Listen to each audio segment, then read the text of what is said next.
ជំរាបសួរអមពូមិញពុកម៉ែបងប្អូនទាំងអស់គ្នាចាឃើញក្បាលវីដេអូដំបូងនេះចាឃើញក៏ដឹងដែរថាមុខម្ហូបអីគេចាថ្ងៃនេះអ្នកម្ដាយគាត់ថាគាត់ចង់ញ៉ាំញ៉ាំស្ដៅហើយក៏នាំគ្នាទៅផ្សារទៅទិញគ្រឿងមកធ្វើញ៉ាំស្ដៅញ៉ាំទាំងអស់គ្នាចាពុកម៉ែបងប្អូនហើយក៏ជាលើកទី1របស់ម៉ាក់ដែលធ្វើញ៉ាំស្ដៅឲ្យអត់ចេះសោះ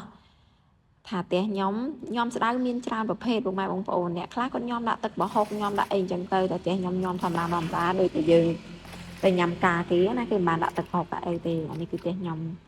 ធ្វើញ៉ាំស្ដៅអញ្ចឹងឯងញ៉ាំសាកមើលទី1យើងយកទៅលាងទឹកយកអីមក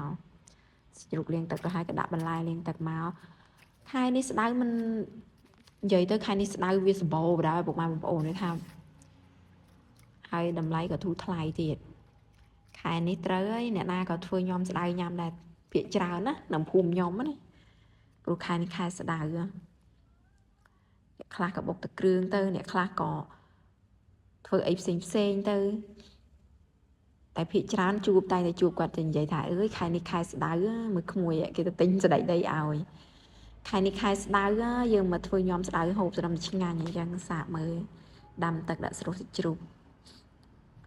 បន្តមកម៉ាក់ក៏ត្រៀមស្អីគេមុនហាន់ទៅសក់ចា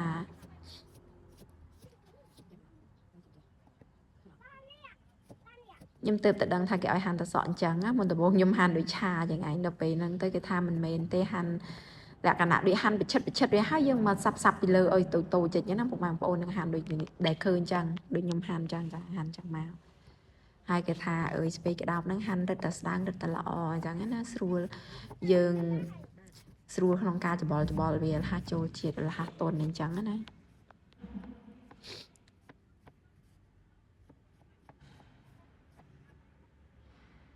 ហាន់រួចហើយមកបេះជីត្រៀមទុកចាម៉ែក៏ទៅផ្សារដល់ពេលអញ្ចឹងទៅគាត់ថាអើយម៉ែសុំតូនអើយម៉ែទិញអានេះផ្លិចអានោះទិញអានោះផ្លិចអានេះឥឡូវទឹកពុះហើយយើងដាក់បងសាច់ជ្រូកចោលទៅបន្ទាប់មកម៉ាក់ក៏មកអង្គុយបេះជីទុកចាញ៉ាំស្ដៅគេដាក់ជីគ្រប់មុខពុកម៉ែបងប្អូនចាតមកកាហាន់ខ្ទឹមក្រហមចាអានខ្ទឹមក្រហមស្ដាងៗរែឃើញទេសាច់ជ្រូកកំពុងតពុះកញ្ជ្រោលតែម្ដងចាពុកម៉ែបងប្អូនបន្តមកម៉ាក់អ្នកម្ដាយក៏ឲ្យដុំខ្ទឹមឲ្យសាប់ច្រាំឲ្យវាល្អិតមកទុកឲ្យយើងដាក់រោយពីលើខ្ញុំមើល YouTube ខ្ញុំឃើញគេដាក់ទឹកប្រហុកដាក់អំពិលទុំដាក់អីចឹងដល់ពេលម៉ែក៏ថាមិនបាច់ញ៉ាំដាក់ទឹកប្រហុកទេកូនញ៉ាំដូចឲ្យគេញ៉ាំស្ដៅដាក់ញ៉ាំការធម្មតាហ្នឹងកូនខ្ញុំក៏មិនដែលដឹងថាគេញ៉ាំមិនដល់ពេលយើងមើល YouTube មកបែបផ្សេងដល់ពេលអ្នកម្ដាយយើងក៏ប្រាប់ឲ្យធ្វើមួយបែបគាត់ក៏ដូចស្មានយើងអត់ចេះបដ ாய் អញ្ចឹងគាត់អង្គុយចាំបោះប្រយ៉ងចាបន្តមកសាច់ជ្រូកឆ្អិនហើយយើងក៏យកហាន់ស្ដើងចឹងមកហើយខ្ញុំលាយគ្រឿងម៉ែក៏ថាឲ្យដាក់អំបិលមកចុងលព្រាមកព្រោះយ៉ាងណាក៏វាត្រូវចេញជាតិប្រៃតិចដែរហើយក៏ដាក់រ៉ូឌីមកប្រហែលជាចុងលព្រាដែរស្ករខ្ញុំដាក់ប្រហែលជា3លព្រាបាយចាពុកម៉ែបងប្អូនចាព្រោះគាត់ថាឲ្យចេញរៀងផ្អែមជូរតិចណាចាrồiហើយច្បល់មកបន្ទាប់មកក៏ដាក់ស្ករប៊ីចេងអីហ្នឹងដាក់ប៊ីចេងដាក់អីមកតាមដែលរសជាតិពុកម៉ែបងប្អូនចូលចិត្តមកចាហើយក៏ទឹកពុះហើយដាក់បងមីសួរចូលទៅហើយក៏ស្រង់មកក្តៅចង្វាប់ទៅដាក់លើជ្រុញទុកកច្រាំវាឲ្យវាដាច់កុំឲ្យវាវែងពេកអញ្ចឹងណាបន្ទាប់មកដល់វគ្គម៉ាក់បងហើយទូឯកស្រីគឺស្ដៅនឹងឯងមើលល្អហើយពុកម៉ែបងប្អូនផ្កាហ្មងផ្កាទាំងអស់ហ្មងអត់មានស្លឹកទេហើយម៉ែក៏ថាកុំឲ្យយូរពេកខ្លាចវារវីងកាន់តែរវីងណាស្រង់ស្ដៅវាហើយក៏ដាក់សាច់ជ្រូកដែលយើងហាន់ត្រៀមទុកមកច្បល់ចូលជាតិគ្នាមកបន្ទាប់មកហ្នឹងប្តីខ្ញុំឲ្យយកសតព្រីកសតម្ទេសហ្នឹងណា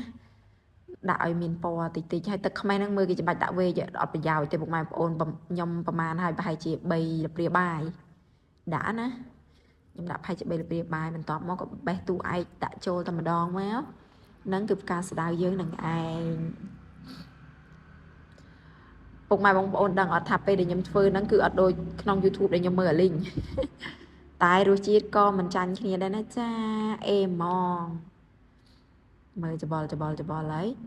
ហើយមើលអ្នកម្ដាយ lũ ngang chơi lực mày đại ỏi tiệt anh tòa phải ngang nhái ó mày prap phải ngang nhái đã chi mà cô cho bò tại mày nhầm mà thật ngang mền